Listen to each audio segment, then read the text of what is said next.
Right off, mate, or? Yeah. What was it, 25? We're off. Might be twice this week now. Welcome everyone. I'll just do brief introductions. To your far left, you've got interim performance director Huw Bevan. Far right, you've got Rugby Union CEO Abi Tierney. Matt Sherratt sat in the middle, so I'm going to hand to Abi to explain.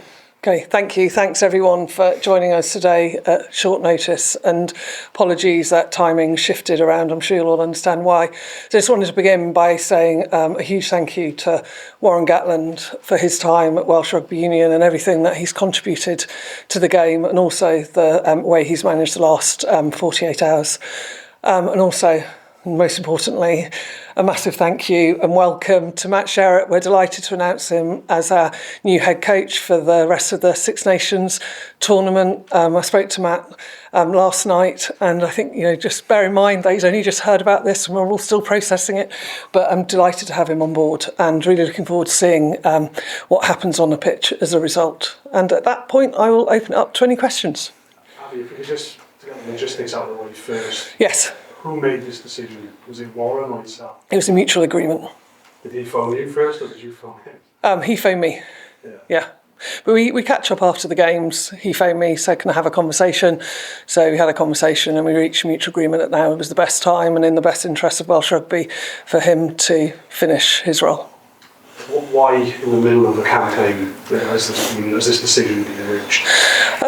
So I think it's always difficult to reach the decision. I think there was a mounting sense that it wasn't working and that something had to be different. And up till now, Warren has always felt that he was the right person to make that change and to take the team forward. He no longer felt that, and when that happens, then you've got to look for a new solution. And I think it is really important for the team, for the management team, and for the Welsh public that we made that change. Even though ideally you wouldn't want to do it in the middle of the tournament, it still, I think, is the right decision. What impact do you hope that it has in the next few weeks? Matt and I talked a bit about that last night. So I use the word hope.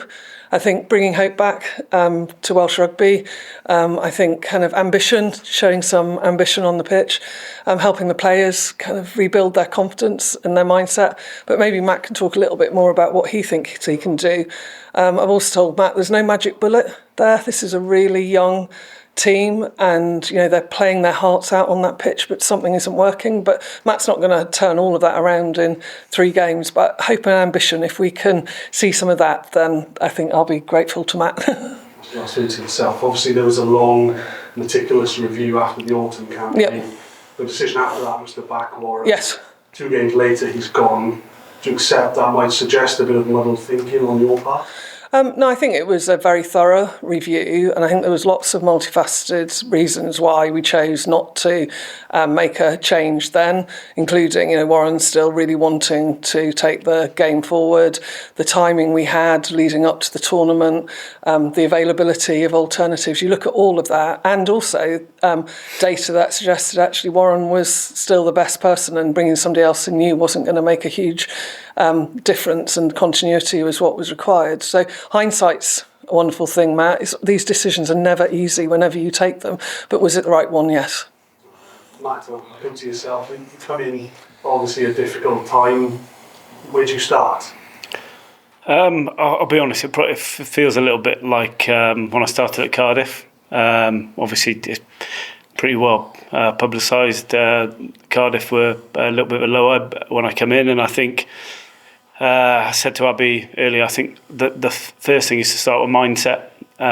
It's going to be very difficult. I've coached international rugby before. It's going to be very difficult to change a huge amount technically and tactically in what will probably be 4 sessions before we play Ireland. But I do think we can get like a mindset shift and a real excitement to play international rugby for Wales. So I think it doesn't matter what technical and tactical stuff that you put on the pitch. If the players aren't excited and motivated and going onto the pitch with belief and a lack of fear, then the technical and tactical stuff doesn't make any difference. So I think mindset first, and making sure that the players come, 12 days time, are really excited, looking forward to take the field.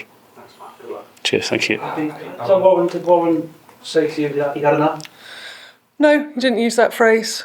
I think he felt it was in the best interest of Welsh Rugby for him to go now, and I think he's always put Welsh Rugby first, and that was his main driving factor. So there was no sense that he'd had enough. He just felt that as for when it no longer became the right thing for Welsh Rugby for him to be in post, it was the right time for him to go. If he hadn't have said that, would you have made a change anyway? Again, hindsight, isn't it? It's interesting. So we had a board meeting tomorrow where we were going to do an interim review. I can't at this point say what would have been the outcome of that. I think it had become, inevitable that this was going to happen, but it would have been ultimately a board decision. 12th in the world, 14 defeats. Where would you say Welsh Rugby is at the moment? I think Matt just said it. It's it's a really low ebb, and we've got to turn it around. But I think it's also systemic problems that have been around for a long, long time. I think the most important bit is that we really do absolute systemic change that is going to make a difference, and it's going to be sustainable in the long term. And it's really hard to do that quickly. And I realise people are impatient and they want to see quick change, but it is difficult when it's been as a result of many years of challenges. Oh, so it's a good question. It is a really tough job. I think the complexities involved are harder. I think some of the problems I'm facing are much more deep-rooted than it's difficult to see from the outside and as a fan. Is it tougher? Yes. Warren Gatland obviously did so much of Welsh Rugby that he leaves now with this sort of the second step legacy. What does Welsh Rugby owe Warren Gatland? A huge amount. And I said to him in our conversation, one of the reasons I came and wanted to do this job was to work with him. I think he's an inspirational coach, one of the best coaches in the world. I think we make winners of Grand Slams, winners of championships. And I really hope that's the legacy, and that's what he'll be remembered for. You have no regrets about not accepting his resignation 11 months ago? No, I don't. And in terms of the backroom staff, do they stay the same? So Matt's had less than 24 hours to process this ask, and I'm so pleased he has. But I think we now just need to give him a little bit of time to work out in his own mind what the next steps are. Will Howie still be around? Because obviously, I think that's for Matt. Let's give Matt some time to work that one through. Okay, and Matt, if somebody said this to you a month ago, what would you say? Oh, as Abi said, I was sat on the sofa last night at 8 o'clock and Hugh's name came up on my phone, and I can't repeat what I said when he phoned me at that time.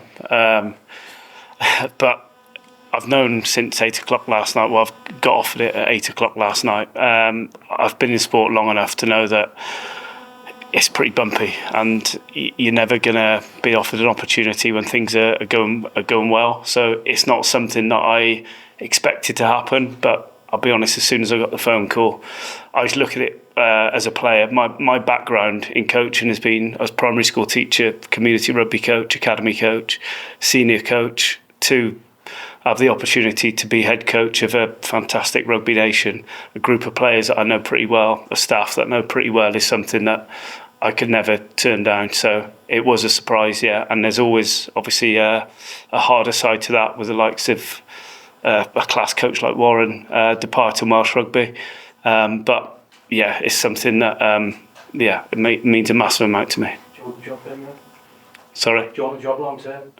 Oh no, it will be to the end of the Six Nations. I've signed a contract with Cardiff.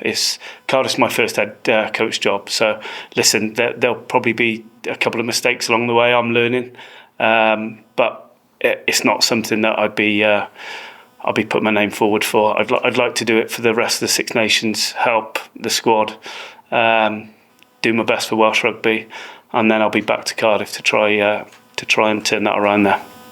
Abi, can we find out officially if there was a break clause or not? The agreement I've reached with Warren on Monday, agreement WRU reached with Warren, I can confirm there's no settlement in that. It was him leaving by mutual agreement. So there's no payoff at all? No. You started the process looking for Warren's long-term successor. So I think, in any job you're in, when you've got such key single points of leadership, you have to make sure you've got succession plans in place. So we had been, you always look, and I do that across all of my team. And so we've been looking at some of the changes recently. What are the options out there? We can now formally start that process, and we're starting it in earnest. Pretty close to appointing a director of rugby as well, because obviously that role. Yes, absolutely critical. Yeah. No, I wouldn't say we're close. We're working hard on it. It's that, I think, and I saw your article yesterday, and I think that's probably, next to the coach is going to be one of the most important decisions we can take in Welsh rugby. So I want to make sure we get it right rather than rush it. In terms of the next head coach, what sort of characteristics are you looking for? And more importantly, is the money there to get somebody of Warren's calibre when he initially came in? Yeah. So the money is there, and it's in our financial plan to do that. So we won't be choosing somebody based on their costs from that perspective.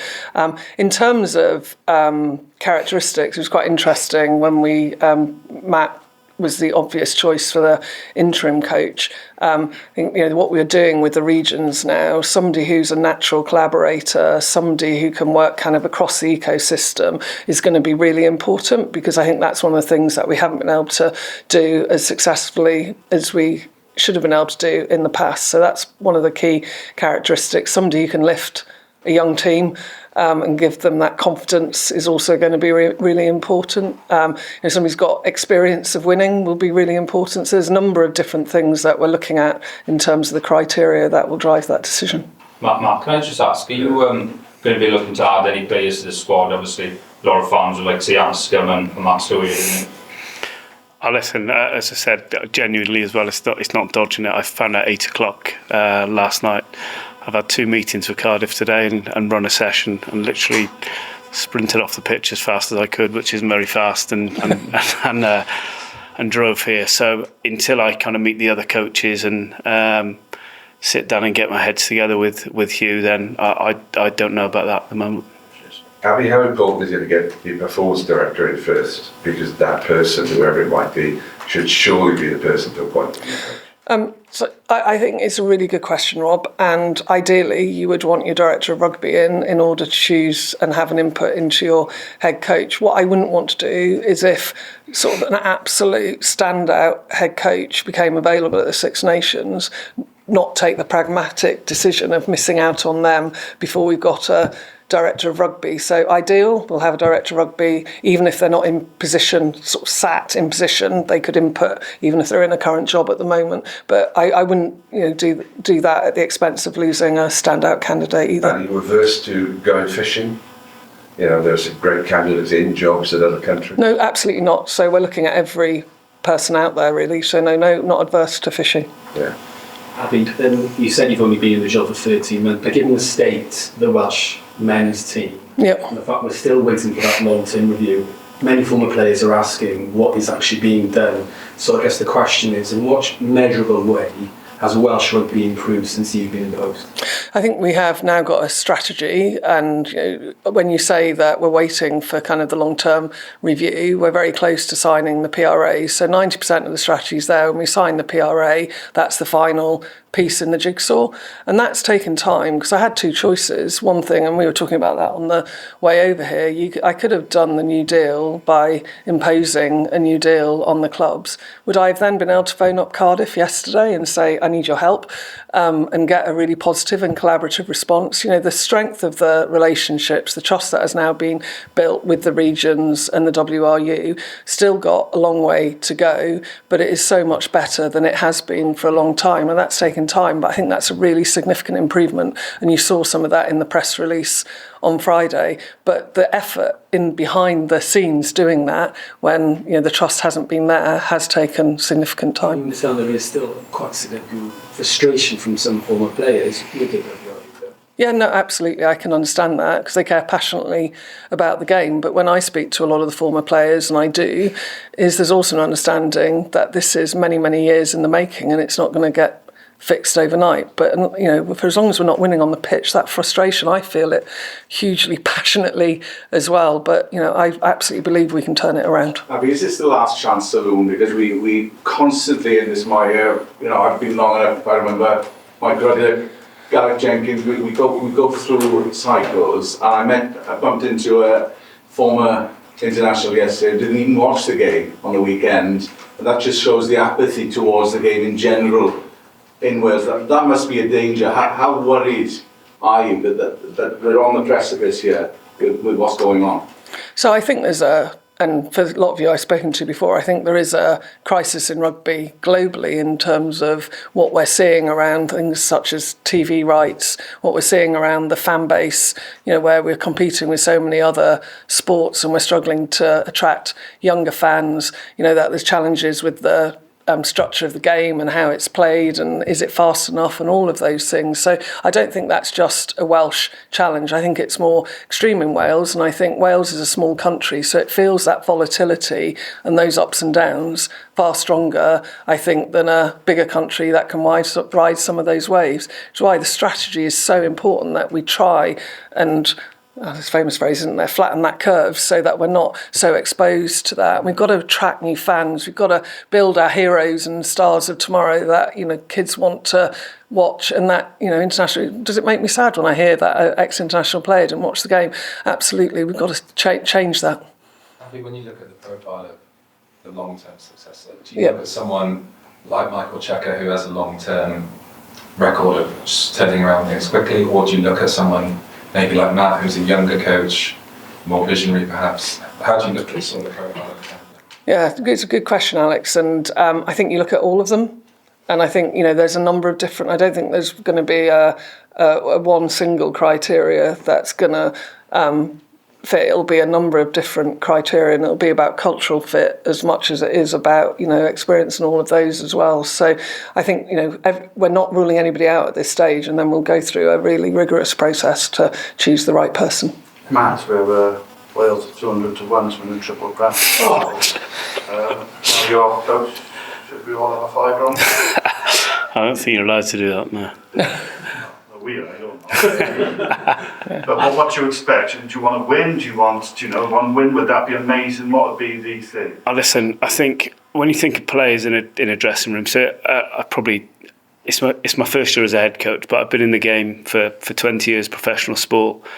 You look at the players in the changing room, your Toby Falatau, Thomas Williams, obviously players that I've 2 examples, players I've worked with, Jack Morgan, they want to win. So if I go in there and talk about, let's try our best and try and play some nice rugby, you've lost the room immediately, because they're British Lions for a reason. Those players, they want to win. So we go out in every game wanting to win, same as we do at Cardiff, whether we're playing Leinster or a Zebra who are at the bottom of the league. It's something that you stand there and talk about just performance, the room switches off quickly. So listen, it will be around, as I said, about mindset, changing mindset, being positive. I've learned in this job, you just got to be yourself. So I think coming in, I've got to try and play the game how I like it to be played. So I want the players to be brave.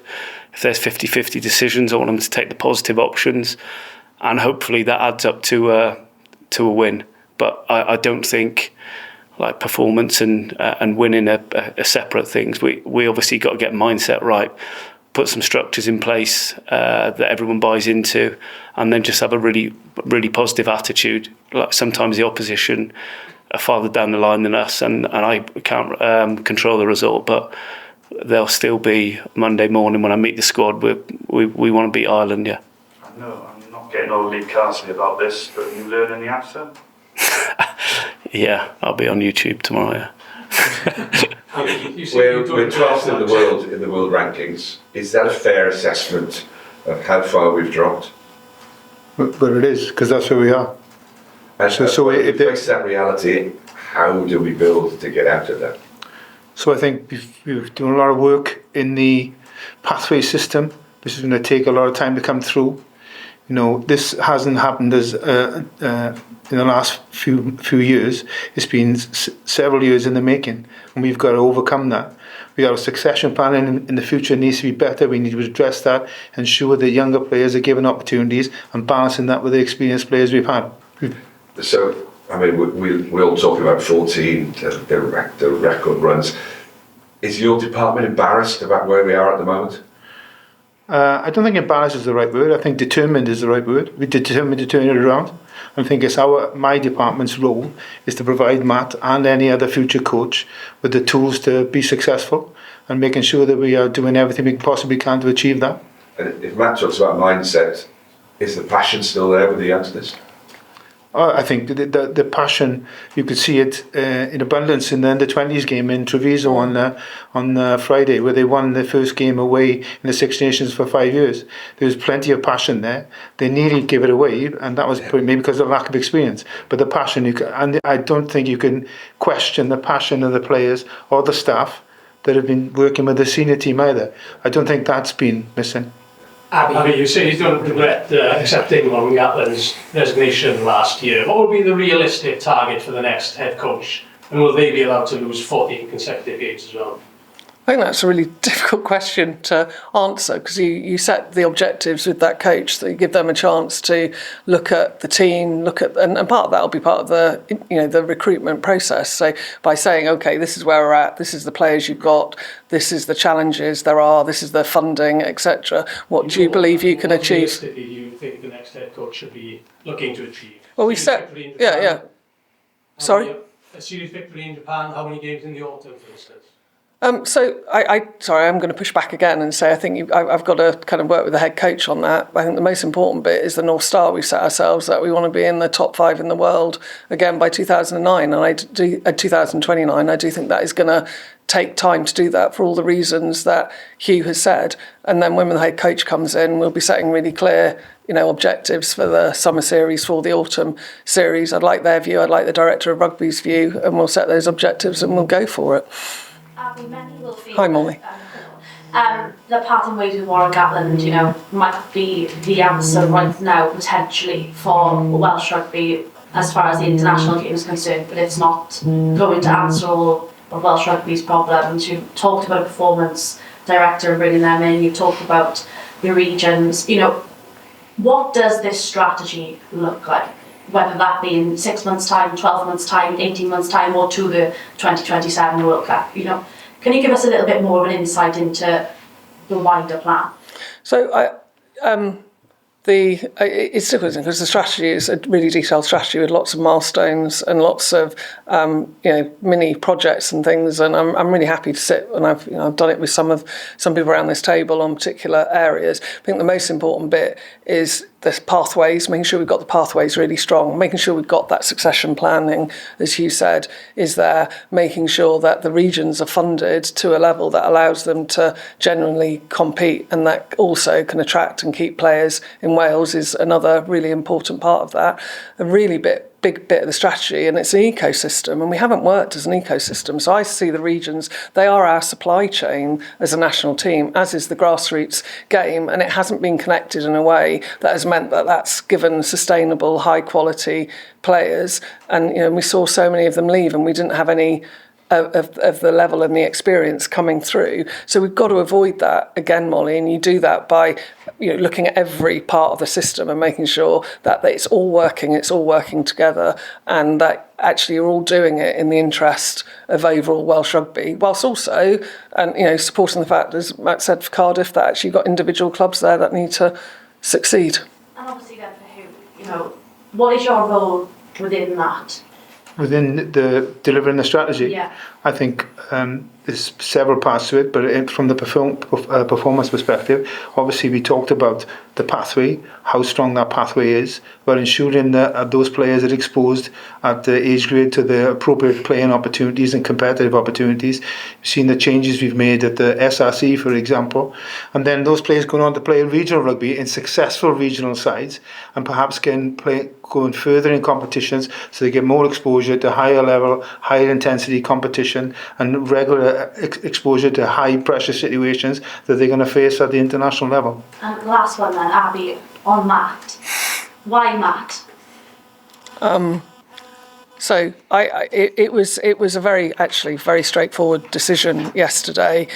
We wanted somebody that knew the players, because there's a very short period of time, and Matt is really well thought of by the players and by the management team, so he could hit the ground running. Bringing in somebody completely new and different at this point was going to be a challenge. We also know that Matt, and I'm going to spare his blushes, but he is spoken of so highly as a really good people person and a really good manager and somebody who can inspire people, and that we felt that was probably, of all criteria, really important, that he'd be able to come in and drive some of that kind of inspiration. So that knowing the players, knowing the team, and being able to hit the ground running and bring that kind of sense of hope and ambition was kind of the things that we went for, and Matt was kind of the outstanding candidate for that. Abi, you mentioned the financial challenges. Yes. There's also the record losing streak. Are you even confident you're going to be able to persuade the best caliber person to take this job on? Yeah, my phone hasn't stopped this morning with people reaching out, interested. I mean, I am not underestimating where we are, but for a lot of ambitious coaches, the idea that actually they can come in and make a difference and turn something around, that is really attractive. And at the Welsh rugby brand, and the fact that rugby matters more in Wales than it does in a lot of other countries, is still a massive attraction. And way before this I was being approached, but yes, I am confident we'll get a good candidate to come in. Thank you. Last one, guys. Matt, are you going to turn your phone off tonight so you don't have another telephone call? I seem to be a lot more popular today than I was yesterday, yeah, Rob, yeah. But I mean, you got people on the terraces to believe in what you were doing at Cardiff last year, and we've gone back and forth on this, and it hasn't been a huge amount of success in terms of results, but the whole atmosphere changed, and you got the players to play. Can you get this team to play a slightly different brand of rugby in a very, very short space of time? Oh, listen, let's hope so. As I said earlier, I think I'm not going to come and overthink it and think it's international game and do anything any differently. I'm pretty set on how I like to play, so it's not going to be anything different in terms of style than we do at Cardiff. That's what I genuinely believe in. It's what I'm passionate about, and well, probably I think I may have said this to you before. I do think we've got a duty that people enjoy watching rugby, not just international rugby. So I think I said I took my little boy to 3 games last year. I took him to Liverpool game, and he loved it. I took him to a cricket game, and he loved it. The 100 in Glamorgan, and I took him to a rugby game, and he asked to leave on 55 minutes just about 3 years ago, because it was a kick fest. And I actually thought, how sad is it that there's a 12-year-old lad who loves sport that want to leave the game. And I'm probably at a stage in my career now that it is important to me that people come and enjoy watching a team play, not at the expense of losing. And I think that's really important to add. But I think I want players to go out and be brave. And as I said, if there's a 50-50 decision, let's take the brave option. And not much is going to change. You were preparing for one Irish team this weekend, so you prepare for another one the weekend. That's just a little bit stronger than Connacht. Yeah, and then Leinster the weekend after. So I've got a crack in 3 or 4 weeks to come. Yeah. What game was that? Was that a Wales game? I'm not going to tell you what game it was. No, it wasn't a Wales game. No. Are you doing the Connacht game and then this weekend, and then that'll be it? Yeah, so I'm going to. It was obviously training day today. So we got training Thursday with Cardiff, which I'll be at, and I'll be at the Connacht game on Saturday, and then obviously hopping back on Sunday to meet the team Monday. Yeah, so. And I just actually. You avoid Wales from Monday onwards the rest of the tournament. Yeah, I'll obviously be in Cardiff, so I'm sure I'll have some dialogue there as well. I just wanted to actually just finish on one note, pulling potentially Rob and Molly's things together, because I talked about Matt as a people person, Matt knowing the players, Matt actually being able to inspire fun again amongst the fans and things. I know it's a short period of time, but I just asked that, it'd be great to see the Welsh public. We've got 2 sellout games in the stadium coming up, big games, and just to get that sense of excitement back would be absolutely fantastic. And that's the other reason we know Matt can help do that. Thank you. No pressure. No pressure. Thanks, guys. Thank you. Thank you. Cheers. Cheers. Thanks, man.